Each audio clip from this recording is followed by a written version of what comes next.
Hi, everyone. So my name is Cyril Douillet. I'm French, and I've been working with SailGP for the past 2.5 years now. And my role is as a data analyst. And we are, in fact, providing tools and reports for helping the teams to analyze their performance and also to compare the performance to the other teams so that maybe the lower rated teams can possibly improve on the ranking by observing what the competition does. So we have quite a fantastic ecosystem with Oracle that allows us to do a lot of things. So there's a lot of data going through. We currently have 8 boats who are racing, and there's roughly between 3 to 3,500 pieces of data at around 5 hertz. So imagine that 3 hours of racing, 8 boats, 5 hertz. 3,000 pieces of data. That's a lot of data for us. So if you look at my screen here, we've got this replay application, which lets me review a race.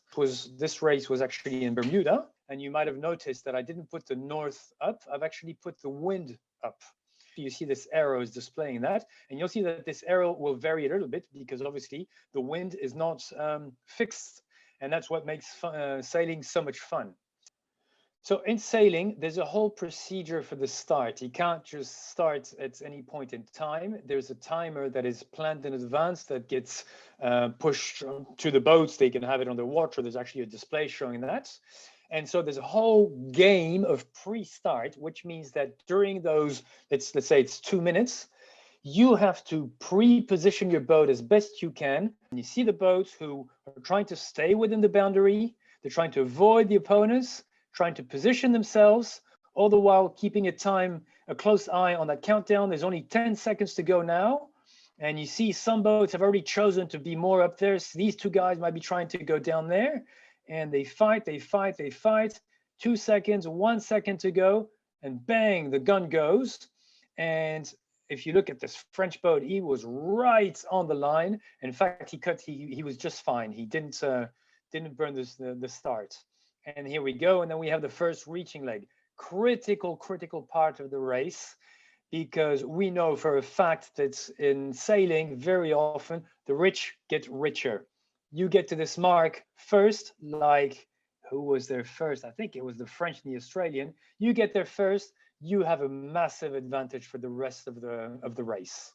And being fast on an F50, which is the SailGP boat, is very tricky. It's got one peculiarity which really takes them out of pretty much any other boat, is that it foils. It's got these big dagger boards below the water, which makes that when the boat accelerates, these dagger boards create lift, and the entire boat comes out of the water with only the foils being in there.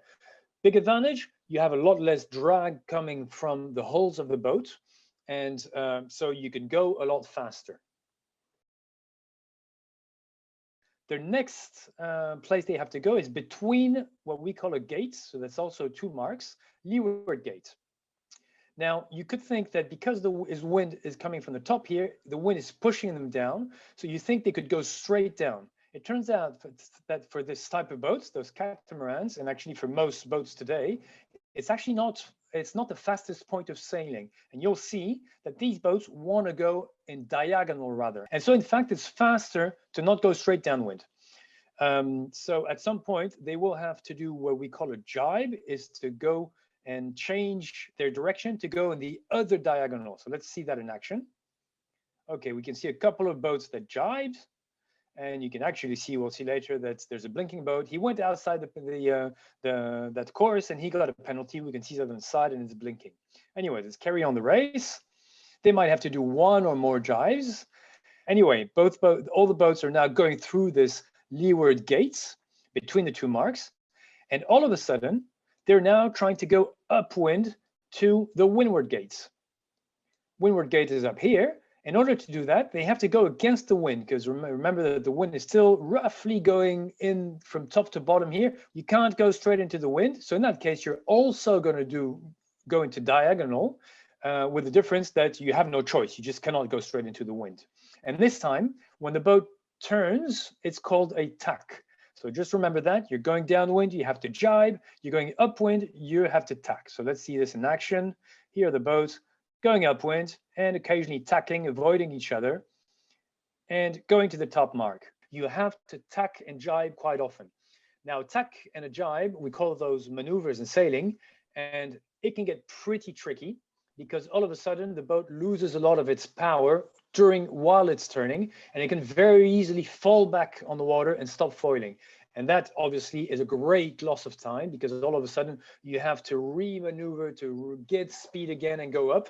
And during that time, all your opponents are going past you. So that's the really important part of the racing is the maneuver.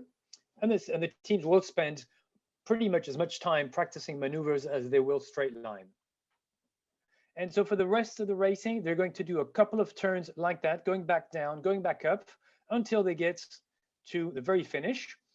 Right, I hope you enjoyed this introduction of what a SailGP race is. It's super exciting. It gets pretty complex because we haven't even mentioned everything to do with strategy, which is more like the weather, where the pressure is best, and then tactics. How do you place yourself against the other boats to bother them and put them in to get in control?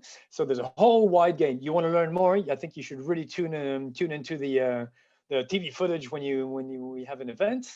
In the meantime, I really wish you best of luck with your exercises, and I hope it'll give you a little taste of what it's like to be in our shoes, data analysts or data athletes for SailGP.